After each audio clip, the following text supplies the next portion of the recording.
agradecer a todos os palestrantes, antes da gente começar o nosso painel. Vocês é que fazem esse evento único. Muito obrigado, em nome da Trust, pela presença de vocês. Vamos aqui, então, eu preparei uma sequência de perguntas, fiz questão de assistir todas as apresentações com bastante atenção, aprendi bastante hoje, é sempre bom. E eu vou seguir na ordem aqui na ordem das apresentações que vocês fizeram. Então, Rogério, a primeira pergunta eu preparei para você. Boa tarde, Dino. Boa tarde, pessoal. Boa tarde. Gostei muito ali que você apresentou em episódios, né? Episódio 1, episódio 2, episódio 3. Ficou legal ali a apresentação. E você apresentando, Rogério, me lembrou de uma frase que eu gosto muito, que a gente fala aqui na Trust, que a identidade é o perímetro definitivo. Né? Lá no episódio 1 você falou do perímetro, né? Como é que era naquela fase. E a gente entende, né, com essa ideia, que é no fundo a ideia do Zero Trust, né? A identidade é garantir que a pessoa é ela mesma e essa pessoa, não importa onde ela esteja, está dentro da empresa, fora da empresa, Saturno ou Marte, ela vai ter acesso ao sistema desde que tenha sido autorizada para isso. E Rafael também comentou na palestra seguinte, né, também falou mais ou menos dentro desse enfoque, assim, né? Identidade é o nosso perímetro.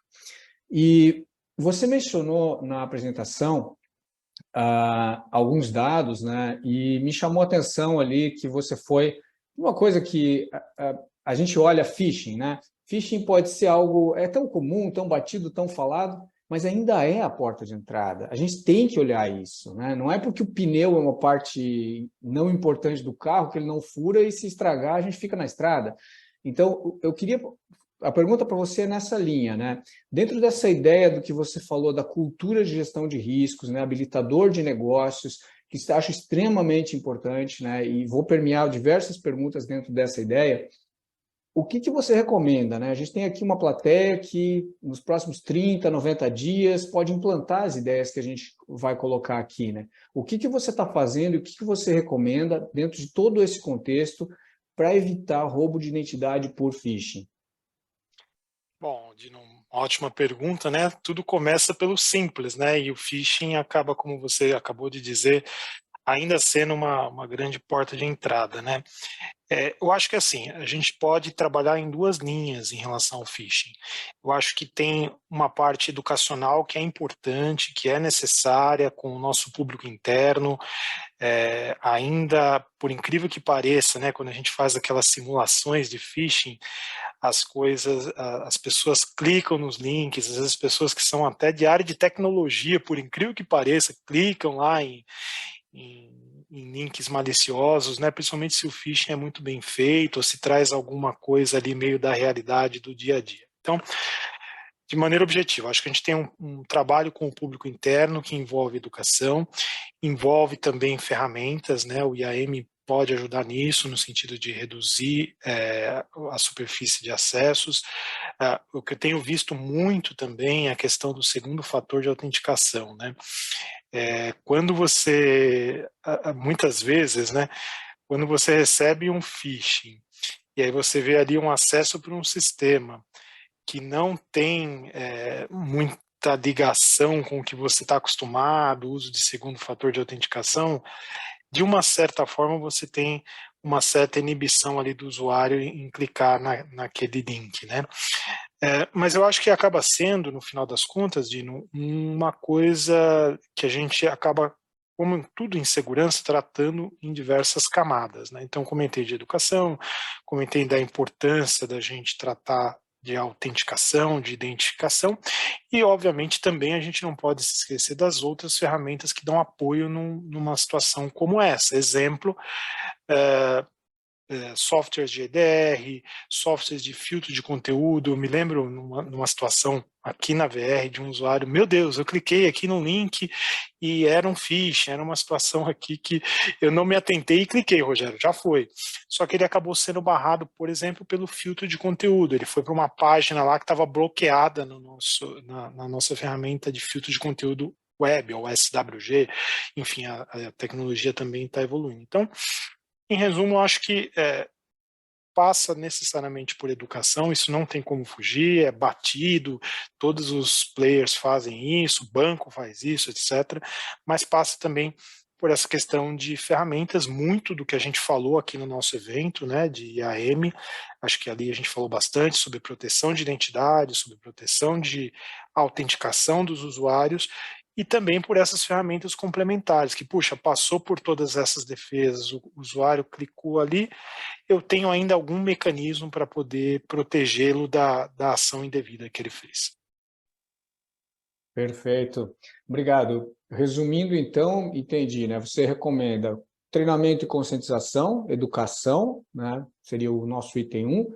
Item 2, ferramentas de proteção, né? Que protegem tanto na detecção dos e-mails, né? Quanto depois que a pessoa clicou, faz a proteção, né? E o terceiro ponto que você falou também foi usar múltiplos fatores de autenticação, foi isso? Perfeito. Perfeito. Perfeito. Então, quem está nos ouvindo aí, né, está preocupado com roubo de identidade, vão 3 dicas de quem está no dia a dia, né, protegendo uma grande empresa aí, centenas, milhares de usuários de phishing, né? E voltando a falar, pode parecer uma coisa batida e normal, mas o Rogério trouxe aqui para nós os dados, né? 77% dos consumidores preocupados com roubo de identidade no Brasil e o dado que o phishing ainda é a porta de entrada para o roubo de identidade. E as pessoas caem nos golpes, viu, Dino? Muito comum, a gente vê muito relato de cliente também, né, olhando pelo lado externo. Então, por isso, essa questão do segundo fator de autenticação, principalmente pensando em cliente, é super importante, enfim, é isso. Perfeito, Rogério. E sabe, eu até tenho falado, Rogério, vou colocar, fazer até uma provocação, depois se alguém quiser comentar sobre essa provocação na sequência, eu vou fazer uma rodada de perguntas com cada um de vocês, e depois se alguém tiver uma pergunta um para o outro também, fique à vontade, ou quiser comentar algo em cima, fique à vontade. Mas a minha provocação é a seguinte, quando a gente vai para o segundo fator, ou múltiplo fator de autenticação, a minha provocação é que a senha já não é mais tão importante. Desde que seja obrigatório o segundo fator, toda aquela preocupação de senha forte, na minha opinião, cai por terra. Né? Porque, ok, preciso ter uma senha, mas não adianta mais adivinhar minha senha, não adianta mais quebrar o hash da minha senha, porque tem um outro fator. Então, eu vejo que os profissionais de segurança, esses dias ainda ouvi um profissional de segurança falando da recomendação, não, senha forte, senha forte. Ok, era importante. Na minha opinião, segundo fator, múltiplo fator, hoje é o mais importante. E se você tem obrigatório múltiplo fator, a senha deixa de ser importante, a gente tem que parar de encher o saco do usuário, dizendo para ele botar uma senha comprida, trocar de 3 em 3 meses. Essa provocação que eu estou trazendo para os debates que eu tenho participado. Depois, se alguém quiser comentar, por favor, fique à vontade. Obrigado, Rogério.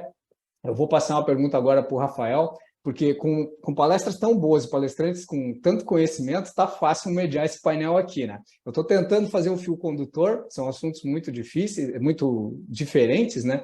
Então é difícil fazer esse fio condutor, mas, Rafael, single sign-on adaptativo, né? Se apresentou para nós aí, muito legal, muitas informações importantes, né? De como a gente fazer a utilização.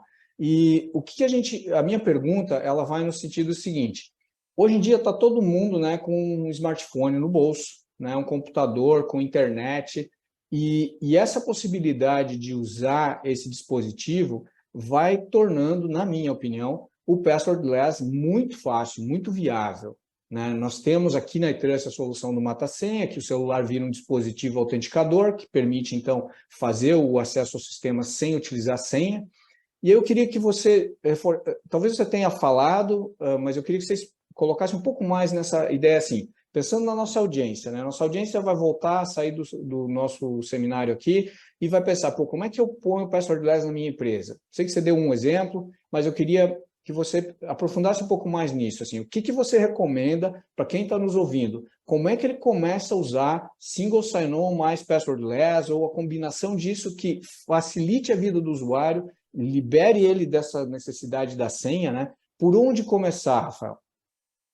Perfeito, perfeito. Obrigado pela pergunta. Acho que o primeiro começo, né, parece até óbvio, mas qual é a aplicação crítica? Porque, às vezes, a gente implementa o segundo fator de autenticação, regras mais fortes, em algo que não é crítico. Então, acho que primeiro tem que entender o conjunto do que é crítico. Então, às vezes, o conjunto que é crítico, eu vou pegar aquele exemplo, é um Salesforce que está na nuvem, tá bom? E aí vou implementar o segundo fator, beleza? Só que existe uma parte da minha companhia que acessa os dados lá via API, estou dando exemplo, que não também tem um segundo fator. Então, se eu não mapeio o serviço, o negócio crítico, e eu tenho que implementar o segundo fator, o mata-senha, vamos pegar o exemplo, em todos os ativos, que faz parte daquele serviço crítico. Então, o primeiro passo é isso. E quando a gente fala de mapear o serviço, sempre vai ter uma aplicação, isso eu estou falando em percentuais de implementação que a gente está enxergando no mercado, tá? Sempre vai ter um percentual de aplicação que olha, é fantástico, é plug and play, vamos dizer assim, como o Eric comentou, das tecnologias de autenticação, federação, mas existe também quase 50% que não suportam esses protocolos. Porém, eles têm que entrar dentro do quê? Da zona crítica. Então, acho que o primeiro ponto eu tenho que mapear os meus ativos críticos e, a partir disso, implementar, assim, como que eu começo a unificar os acessos. Esse é um outro ponto importante, que unificar acesso não é simplesmente um sincronismo, eu vou manter as características de segurança e vou aumentar a segurança dele com o segundo fator. Então, esse seria o segundo passo, né? E o terceiro passo é gerar isso um ciclo de vida, onde eu consegui blindar a primeira camada de serviço, agora eu vou agregar outras aplicações, agregar outros serviços. E uma boa diretriz para isso, né, hoje é até um motivo para levar para o board, é a própria LGPD. Né? Imagina, eu consegui efetuar uma autenticação just in time, utilizando um device, por exemplo, e isso tem tudo a ver com single sign-on adaptativo, onde eu mantenho a privacidade das informações. Porque, a partir do momento que eu utilizo o meu dispositivo para autenticar alguma coisa, no final das contas, eu não tenho nenhuma informação da LGPD para eu autenticar o dispositivo já é meu, eu não estou expondo ninguém. Então, até o uso da técnica e o uso da disciplina vai favorecer também as regulamentações. Então, sintetizando, né, e só vou reforçar, escolher literalmente o serviço como completo, né? Então, os ativos são as aplicações, vão passar por aplicações, implementar essa integração de unificação de acesso e, a partir daí, seguir para o ciclo de vida. Acho que isso aí seria a síntese, né, de como implementar um single sign-on adaptativo. Perfeito, obrigado, Rafael. E você mencionou bastante os sistemas legados, né? Eu tenho conhecimento que a IT Alliance faz esse tipo de solução, né? Imagino que aqui na nossa audiência todo mundo tem sistema legado que não suporta múltiplo fator. Então, só confirmando aqui para nós, mas nos serviços que você tem de especialidade, você apoia empresas, né, a pegar um sistema legado e integrar com esses novos padrões de autenticação, desde SAML ou OpenID, que suportam esses fatores. É isso mesmo, né? Perfeito. Então, nós temos toda uma camada de integração, né, uma plataforma de integração que suporta isso.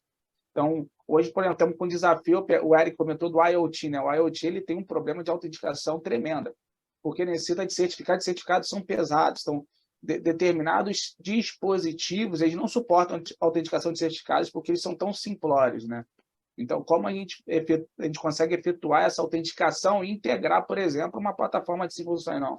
Ou integrar, por exemplo, ao mata-senha, vou dar um exemplo bem prático, onde você vai autenticar através do teu mobile, né? Então, hoje, nós temos toda essa camada para integrar esses sistemas não padrões, vamos dizer assim, né? Do negócio em si. A gente olha muito para a tecnologia, mas a gente tem que começar a olhar cada vez mais para o negócio. E o negócio, cada vez mais, está vindo coisas sem padrão, por incrível que pareça. É verdade. E você citou pelo menos um ou dois sistemas ali de passagem que são extremamente importantes e bem conhecidos no mercado, né? E que sabemos que é difícil fazer uma integração de múltiplo fator, né? Mas que a IT Alliance tem as soluções ou desenvolve as soluções quando é necessário. Muito obrigado, Rafael. Eu vou passar agora uma pergunta para a Simone, né? A gente mudando agora o nosso foco, olhando dados pessoais, né? Privacidade de dados. Nós temos, Simone, muitas empresas, clientes de Trust e até fornecedores que a iTrust usa e que as demais empresas que estão aqui utilizam, que são sistemas em nuvem, né? Então, por exemplo, um sistema de RH, um sistema de CRM, até um sistema de ERP utilizado em nuvem, e no qual são armazenados dados pessoais. Nem todos são dados pessoais sensíveis armazenados, mas são armazenados dados pessoais. E, tipicamente, mesmo empresas brasileiras que fornecem sistemas em nuvem, elas armazenam os dados nos Estados Unidos, muito utilizando a infraestrutura de Google, GCP, ou usando a infraestrutura da Amazon, AWS, ou do Microsoft Azure. E o que eu queria que você nos explicasse, eu tenho participado de alguns debates, né, em que vem essa dúvida. A LGPD fala em transferência internacional de dados. O fato de uma empresa brasileira prestando serviço para uma empresa brasileira ou para pessoas físicas brasileiras no Brasil, mas armazenando esses dados numa AWS, por exemplo, nos Estados Unidos, isso configura a transferência internacional de dados no âmbito da LGPD? Como é que está isso? Como é que é esse entendimento que você poderia nos esclarecer? Boa tarde, Dino. Boa tarde, pessoal. Tudo bem? Dino, assim, ó, hoje a resposta mais curta, tá? É o seguinte, sim, se você tem armazenado, né, a sua base nos Estados Unidos, qualquer outro país, né, é transferência internacional. Por quê? Porque o artigo hoje da lei que define o que é tratamento, né, nos termos da lei, ele elenca ali mais de 20 verbos, tá? E um deles é armazenar. Então, o simples fato de armazenar é considerado uma atividade de tratamento, né? O processamento, como dizem na Europa, né? Como diz a GDPR, é uma atividade de tratamento de dados pessoais. Então, por exemplo, a empresa que usa a AWS, usa o Google, usa a Microsoft, que fica localizada em um estado aí dos Estados Unidos, enfim, ela está praticando, nesse momento com o que nós temos, transferência internacional de dados, tá? Claro que, no direito, né, tudo depende, por isso, esse assunto hoje, ele é objeto de consulta pública, né? A Autoridade Nacional, no ano passado, coletou subsídios, né? Abriu uma consulta pública, as empresas, associações, entidades puderam contribuir, né, para a regulamentação desse tema. Tá? Não acredito que essa visão vá mudar. Por quê? Porque a audiência pública e a tomada de subsídios, ela não vai alterar o que já está escrito na lei, né? Mas o que ela visa regulamentar ainda, e que vai sair esse ano ou ano que vem, tá? Essa regulação específica sobre transferência internacional de dados, é justamente de que forma, né? Quais os requisitos, as melhores práticas para que isso seja feito, né? Existe aí a previsão da adoção de cláusulas padrão, né? Para garantir que cláusulas serão essas, né? De que forma as empresas vão poder eventualmente customizar essas cláusulas de acordo com os seus negócios, né? Então, como eu te falei, a resposta curta é sim, armazenar bases de dados fora do Brasil é transferência internacional de dados, segundo o que hoje diz a lei. Tá? Agora, as peculiaridades, as formas que vão ser definidas, né, de como fazer isso da melhor maneira, ainda vão ser tratadas em regulamento específico, né, que está para sair, é o item 4 da agenda regulatória da Autoridade Nacional para o biênio 2023-2024. Então, a gente não sabe quando, mas a audiência pública foi agora dia 12 de setembro, em algum momento sai aí a regulamentação. Mas nesse momento, tá, a sugestão, né, trabalho muito com isso, essa discussão vem todo dia, tanto em contrato, alguns não aceitam que, por exemplo, meus clientes armazenem fora do Brasil e vice-versa. O que é a sugestão hoje, né? Vai ter transferência? Então, pega uma Big Tech, pega aí uma AWS, pega uma Azure, pega um Google, que tem certificações, né, internacionais, tem credibilidade, você vai pelo menos poder dizer, não, mas o meu contrato é com a Microsoft, eles me garantiram isso, isso e aquilo. Agora, porque aqui no meio de vocês, eu digo que eu fico lá naquela outra ponta, quando dá o problema, né? Então, eu trabalho ali para tentar criar evidências e prevenir, né, adotar medidas que lá na frente possam prejudicar, impactar o menos possível a empresa quando algum incidente ocorra, né? Então, essa é a orientação. Certificação ISO 27001 é o mínimo que deve se esperar quando você vai fazer uma transferência internacional, né? Então, pegue as Big Techs e aí você pelo menos pode dizer, tem um contrato com a AWS, que é reconhecida internacionalmente, ou Microsoft, ou enfim, não estou aqui trabalhando para nenhuma delas, mas só exemplificando. Perfeito. Acho que ficou bem claro. Eu vou só comentar em cima, traduzindo aqui para o Technicase de TI, né?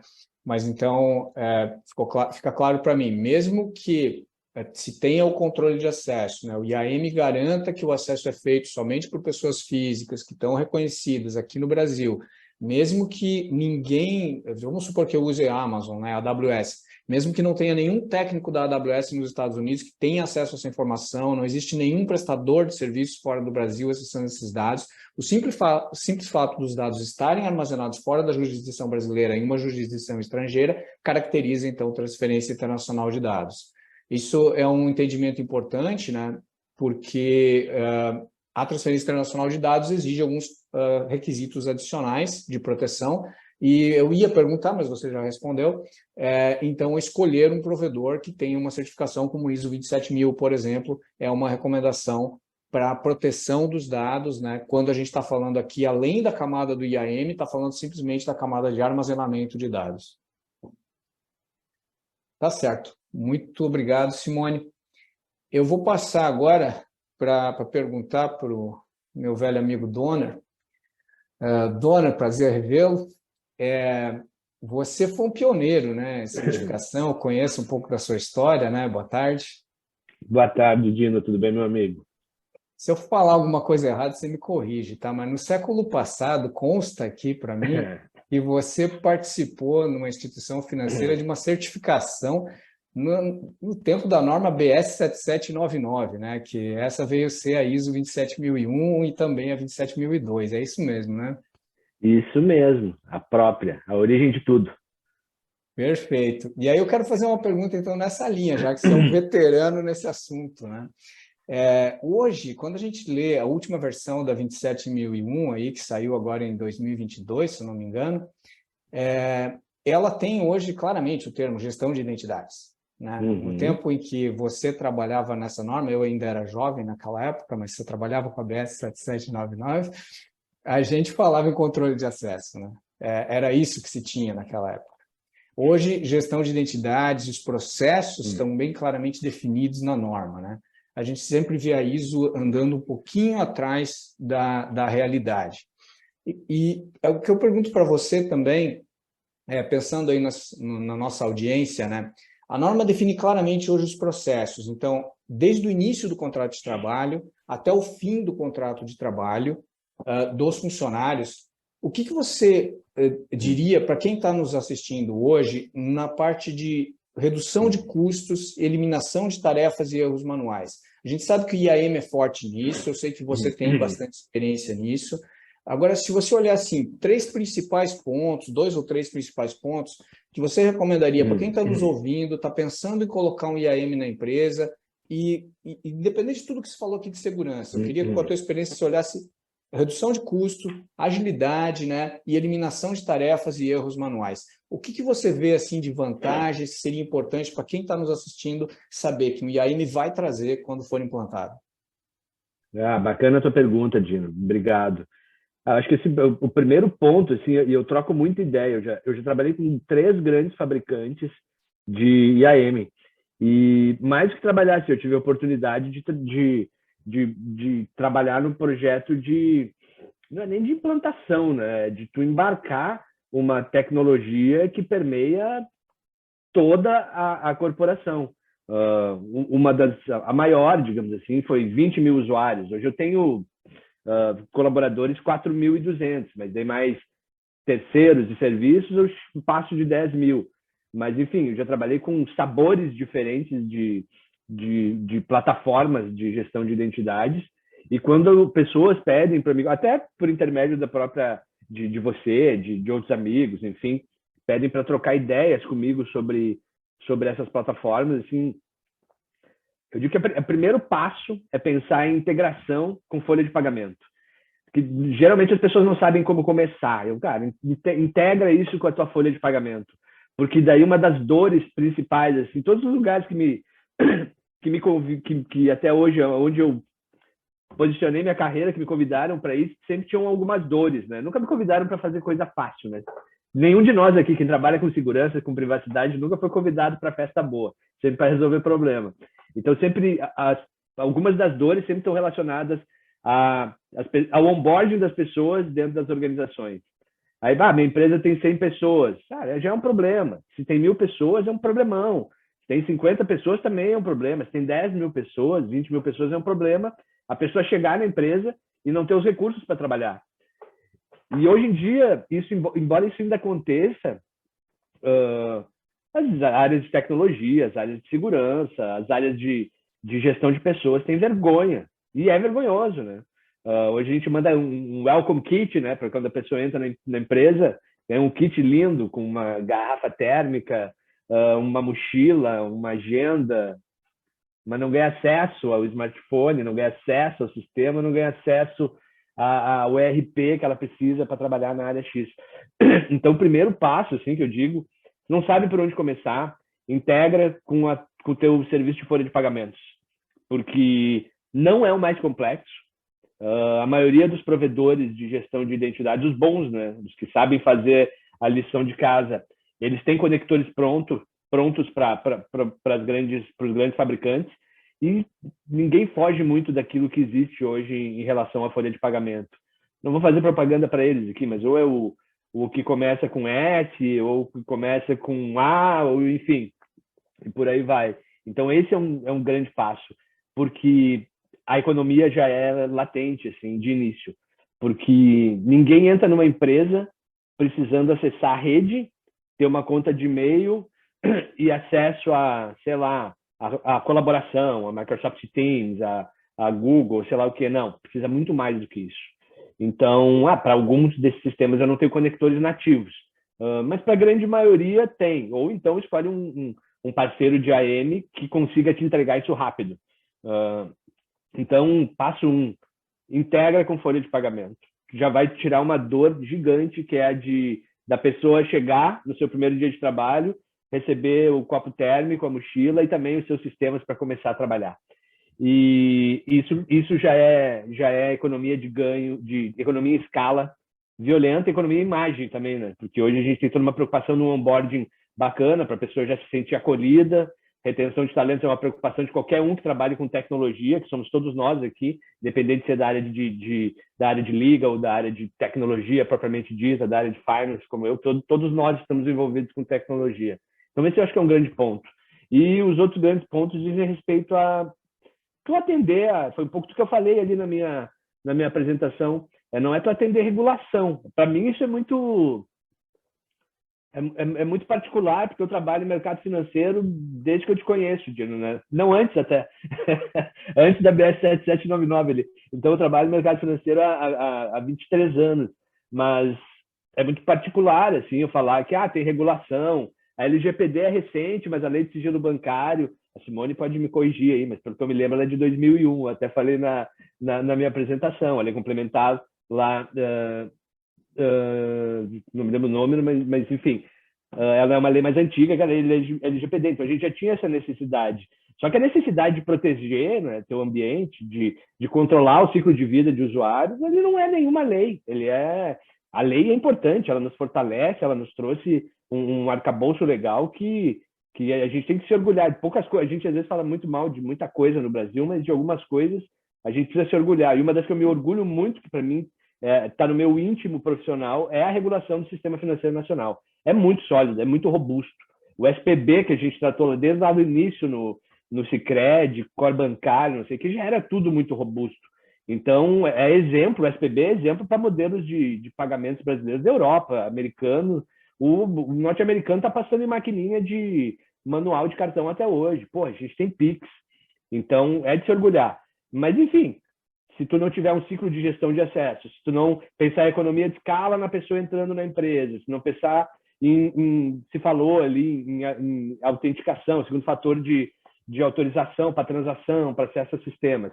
Cara, tudo cai por terra. A gente estava falando, acho que foi com o Rafael, a questão de sistemas legados.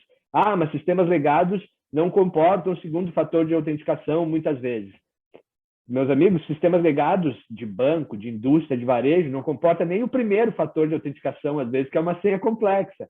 Então, gestão de identidade nos traz esse conforto de tu ter o teu ciclo gerenciado por, óbvio, normativo, olhando lei, olhando ISO, olhando o que quer que seja importante para a tua organização, mas olhando para uma plataforma que te garanta um ciclo efetivo de concessão, revogação, alteração e revisão.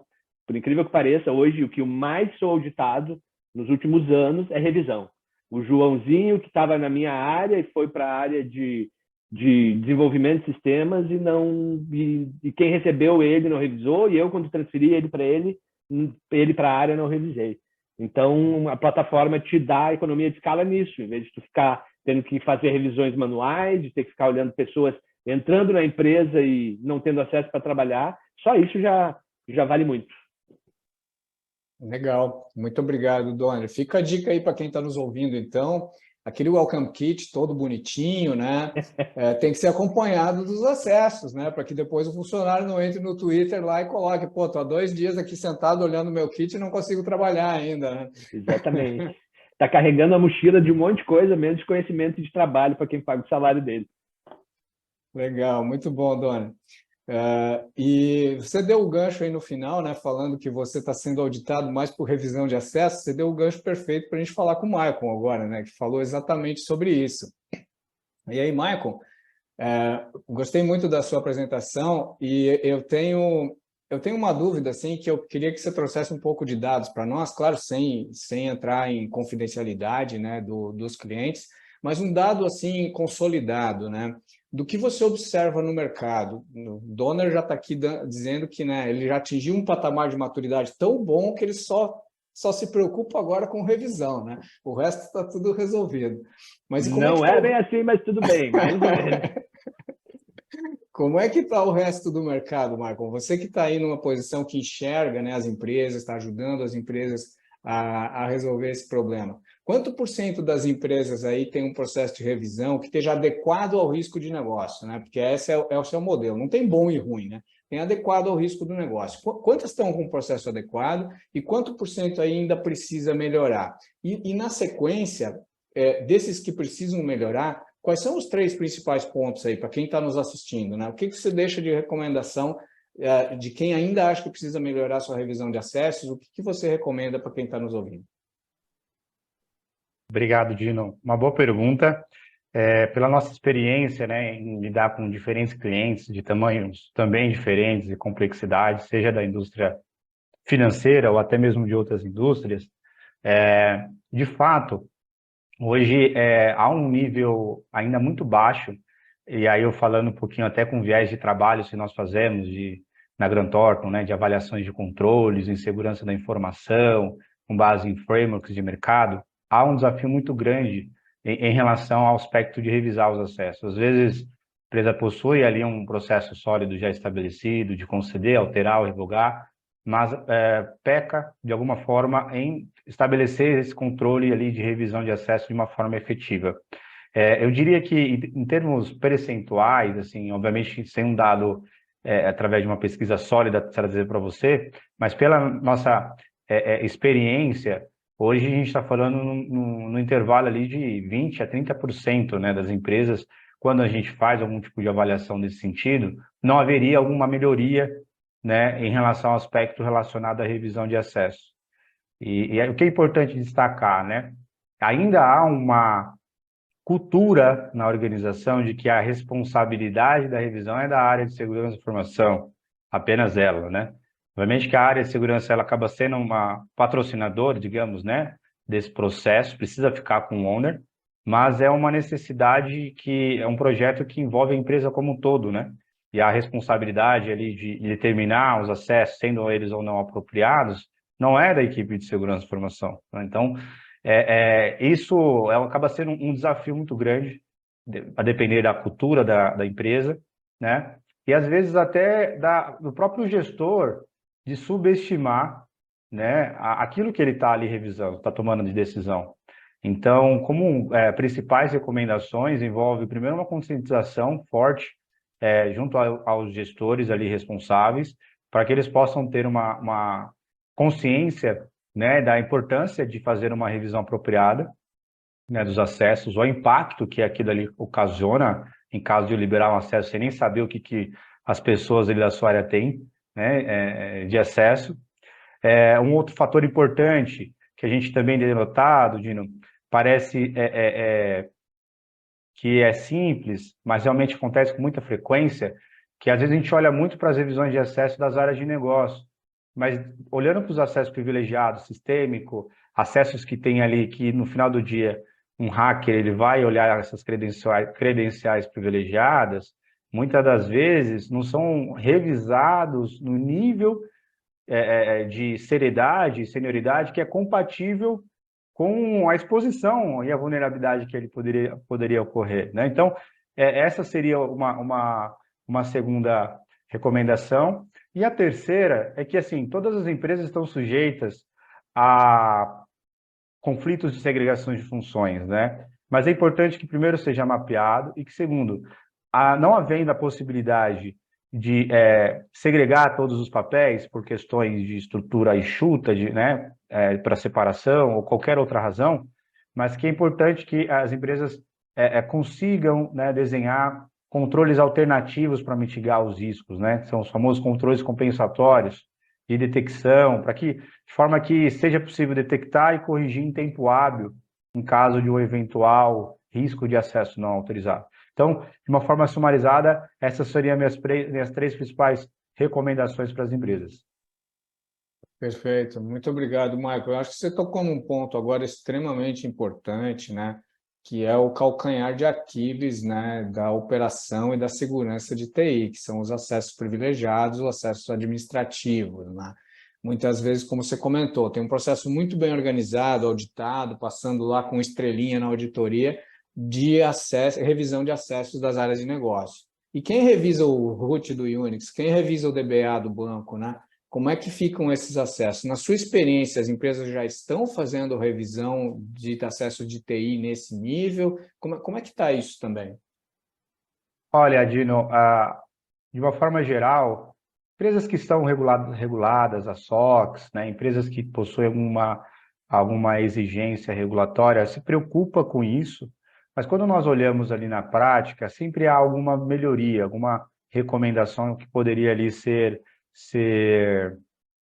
adotada. Algumas utilizam até soluções como o PAN, que aí já foi até o Eric trouxe ali algumas tendências, né, de mercado, mas somado ao PAN, existe ainda a necessidade de ter o pilar pessoas, né, preparadas, com conhecimento suficiente e processos bem definidos também para esses acessos privilegiados, que também seja compatível com o investimento que as empresas acabam tendo no software, né, da aquisição da ferramenta e no uso de tecnologia.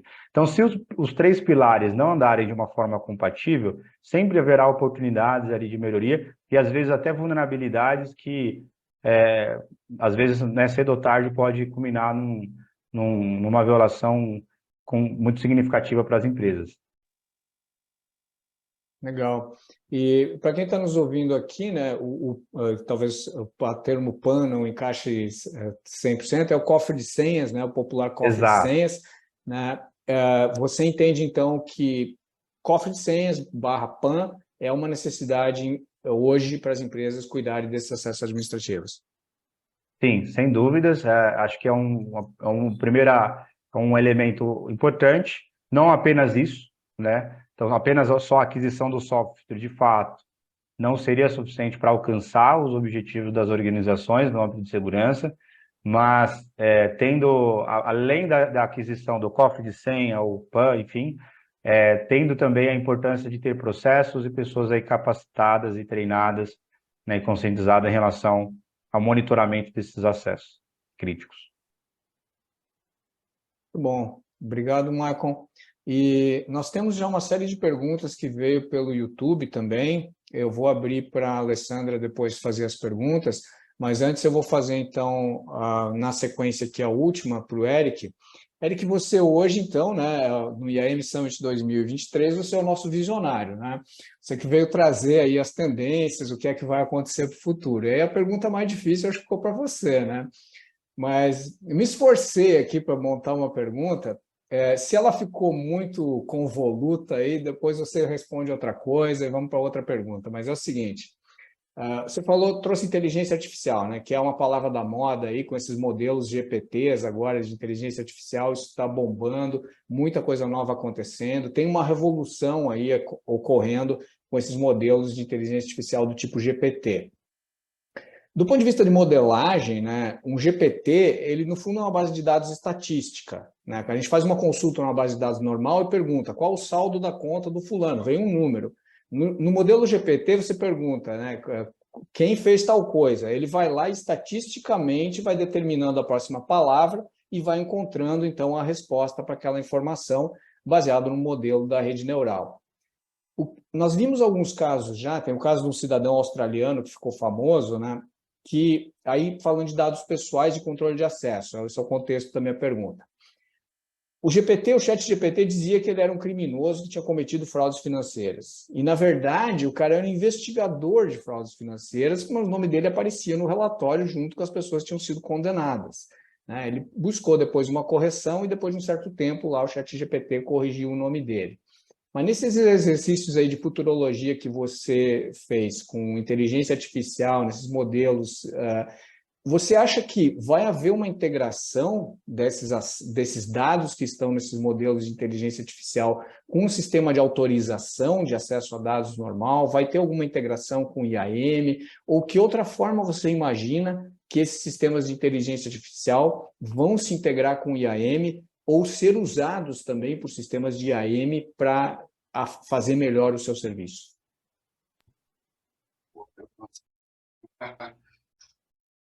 O que eu vejo, Dino, tá? Mas isso é o Eric, né?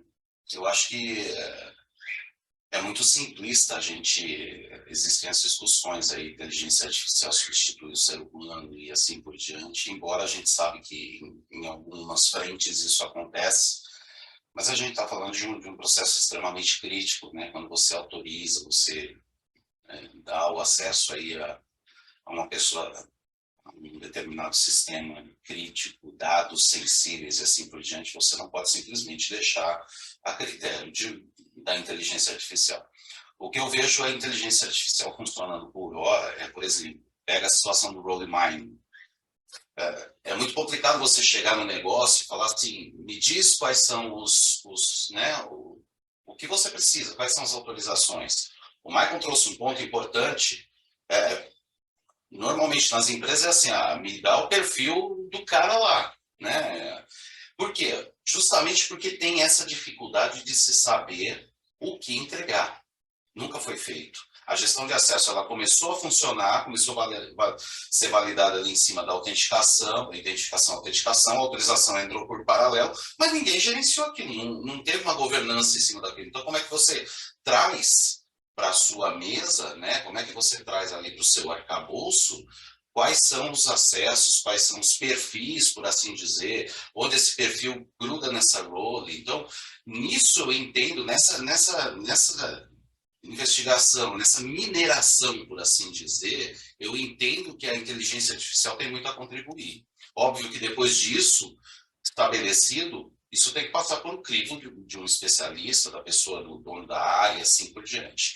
Então, eu acho que a função é ali atrás, é uma função onde existe muito esforço e pouco resultado, né? E é onde pode se agregar. A partir daí, sim, existe a situação de você ter talvez uma comparação numérica trazendo ali. Você tem que alimentar o sistema, obviamente, você tem que colocar ali, dar para ele dados que ele vai conseguir navegar nos processos e saber que determinada área precisa ou não precisa daquele processo. Óbvio que a gente tem que criar uma maturidade, né? Mas eu acredito que é nesse ponto. A partir daí, validações, entender se faz realmente sentido, tem o fator humano envolvido. E olhando agora, Eric, você trouxe uma série de novidades ali, né, de tendências, né? Se você for para a nossa audiência aqui também, para os próximos 60 dias de quem está nos ouvindo, se você for recomendar estudar um deles, qual é o que você entende? Eu sei que as empresas estão em diferentes níveis de maturidade, um pode ser, né, vai se acertar, mas fugindo dessa parte do depende, o que você acha que é o mais legal, mais interessante, que você recomenda que as pessoas olhem, um daqueles itens lá? Eu acho que é passwordless. Eu vejo esse tema, ele vem sendo discutido há muito tempo e está muito forte, né? Independente da complexidade da empresa, eu acredito que tenha margem para isso. Um segundo que eu colocaria, talvez aí a Identity Fabric. Existem soluções para isso, mas a gente pode fazer isso, né, por exemplo, com o Horácio, a gente consegue fazer o Identity Fabric, consegue fazer com uma solução de IAM, mas aí depende muito da complexidade da empresa, porque se você traz uma empresa de médio, né, um pequeno porte aí, você não tem a necessidade disso, mas se você traz, por exemplo, você precisa cuidar disso na holding, e a holding tem lá 7, 8 empresas, você tem mais de 20 mil funcionários e não sei quantos domínios espalhados, quantas unidades de negócio, então esse é um fator importante, porque a galera quer colocar SSO, legal, mas você chega... O Rafael deu um exemplo disso. Você chega num determinado momento que, cara, num protocolo não rola. E aí, como é que você vai fazer? Então, você precisa criar ali essa camada de abstração, né, por assim dizer. Mas primeiro o passwordless e em seguida ali o Identity Fabric. Os outros dois, né, óbvio que depende muito da situação na indústria, talvez vai colocar aqui segurança em IoT para ele é prioridade. A gente está vendo, né, esses assuntos crescentes, mas no meu ponto de vista são esses dois. Perfeito. Eu gosto da ideia do passwordless também, porque é uma das poucas coisas em que a gente aumenta a segurança e a gente dá melhor experiência para o usuário. São dos poucos casos que a gente não tem aquele dilema da segurança, de que eu vou dar mais segurança, mas eu vou criar um problema de experiência, de UX aqui nessa situação. Então, eu concordo com você. O passwordless é uma coisa que a gente vai pelo benefício, né? E depois vai para a tecnologia. Legal. É isso. Eu até comparo o passwordless com, por exemplo, o Self-Service Password Reset, que era uma solução lá no passado que a galera precisava resetar o password, uma coisa simples, não tinha. Quando veio isso aí, cara, o X foi lá em cima. Então, é por aí mesmo. Legal. Eu vou passar, Alessandra, eu vou passar para você então com as perguntas do YouTube. Fica à vontade.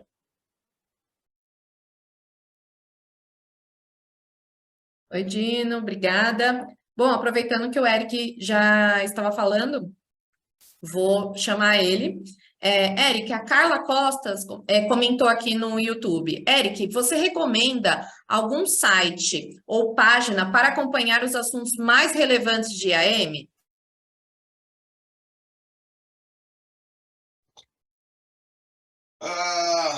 Meu perfil no LinkedIn. Tô brincando.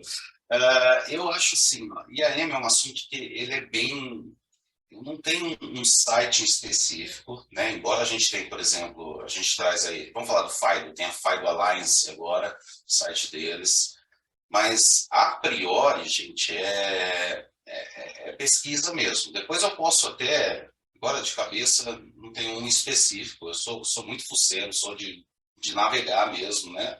Buscar, eu tenho ali o meu Android, tem a tabzinha ali da esquerda, né, aquela abazinha, normalmente é coisa de IAM, de segurança que cai ali, então eu fico antenado por isso.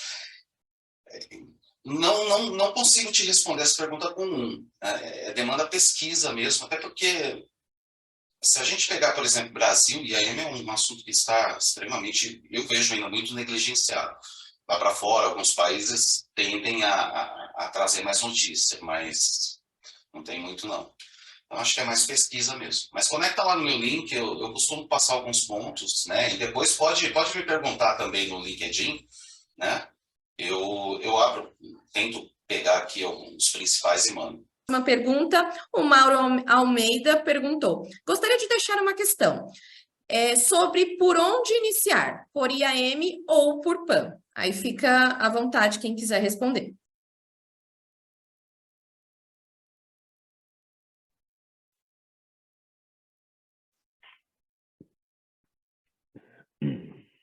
Pode falar, Eric. Eu acho que PAN não existe sem IAM. Acho que a base da IAM precisa existir para depois existir o PAN. Porque você precisa mapear, você precisa entender. Eu posso estar falando besteira aqui, mas pela minha experiência, assim, inicia por IAM e depois vai para o PAN. Óbvio que PAN talvez seja mais crítico em alguns momentos, mas eu vejo IAM, né, jogando muita informação ali para PAN. Só complementando o que o Eric comentou e afirmando, acho que é sim pelo IAM, porque até mesmo a gente fala que a disciplina IAM é Identity Access Management, né? E o PAN é Privilege Access Management, né? Então, assim, você não cria a identidade antes, não tem um controle, até pelo próprio acrônimo, né, da palavra já informa que é recomendado começar pela identidade, né? Tratar a identidade mesmo, o ciclo de vida dela. E até um ponto que o Michael também comentou, que eu trato pessoas, mas também tem aquelas contas de serviço, olhar aquelas permissões críticas nos sistemas. Então, tudo isso a disciplina de IAM ela vai trazer, né? Então, acredito que é inevitável começar por IAM, sim. Rafael, aproveitando que você está com a palavra, o Mauro Almeida também perguntou para você sobre o single sign-on adaptativo. Qual a solução de mercado para isso? E se seria uma solução de IAM ou de PAN? Primeiro, é uma solução de IAM, né? Então, existem soluções, assim, o próprio Cloud Single Sign-On da iTrust, né? Tem uma capacidade de entrega disso, não só tem que fazer a unificação de acesso, mas também a autenticação passwordless, né? E a gente trabalha unificado, né, com a solução do Cloud Single Sign-On, que faz toda a parte de orquestração e tradução de protocolos, né? Então, assim, imagina se você tem lá, vou dar um exemplo lá do VPN Service, né? Então, você habilitar uma mata-senha para um VPN Service, você vai precisar de um tradutor ali, né? Então, aí, até como um braço parceiro da própria consegue tudo isso, né? De fim a fim, tá bom? Como outras plataformas, outros fabricantes, né? Assim, você tem algo similar, porque o single sign-on adaptativo ele é um princípio muito antigo, porém é pouco aplicado. Então, como o mercado ele age por princípios e funções, então todo mundo volta o single sign-on para onde? Para aplicações padrões, que falam padrões. Agora, você trazer o legado, né? Eu desconheço algumas soluções que abordam o legado, né? De uma maneira que eu coloque esse fator, né? Esse segundo fator de autorização e de autenticação unificado, tá bom? Você pode achar algumas soluções com uma aplicabilidade que antes tinha um princípio que era Single Sign-On Enterprise, que basicamente eram robôs que tinham instalados nas instalações, ele ia clicando, né, ia fazendo toda a parte de tela, né? Então, existem ainda soluções assim, né, no mercado, mas pouco utilizadas, né, por causa da abordagem, né? Abordagem muito intrusiva. E a ideia do single sign-on adaptativo é não ser tão intrusivo. Aí vou voltar ao que o Dino falou, né? A gente tem que implementar segurança com menor fricção do usuário, né? A gente quer aumentar o nível de segurança, mas ter uma experiência de usuário elevada, né? Então, esse que é o objetivo em si, tá bom? Espero ter respondido o questionamento. Tá ótimo, Rafael, muito obrigada. Dino, por aqui já encerraram as perguntas. Perfeito, então parece que a gente combinou o horário, porque nós tínhamos até às 18 horas, estão faltando 4 minutos para o final da nossa sessão. Eu quero mais uma vez agradecer a todos os ouvintes. A gente faz esse trabalho aqui do IAM Summit todo ano, convidando grandes especialistas que sabem, conhecem IAM, sabem para que serve, usam IAM no dia a dia, já participaram de diversas implantações e que podem agregar conhecimento para a nossa plateia. Então, muito obrigado a todos vocês que assistiram com a gente até aqui. Nós vamos deixar os vídeos disponíveis no YouTube. temos o material do ano passado também, estaremos fazendo outros eventos, webinars e o IAM Summit no ano que vem também. E deixo aqui meu agradecimento a vocês, palestrantes, né? Muito obrigado, um painel muito rico aqui. Agradeço muito a participação de vocês, espero que a gente continue se encontrando presencialmente ou virtualmente. Obrigado a todos.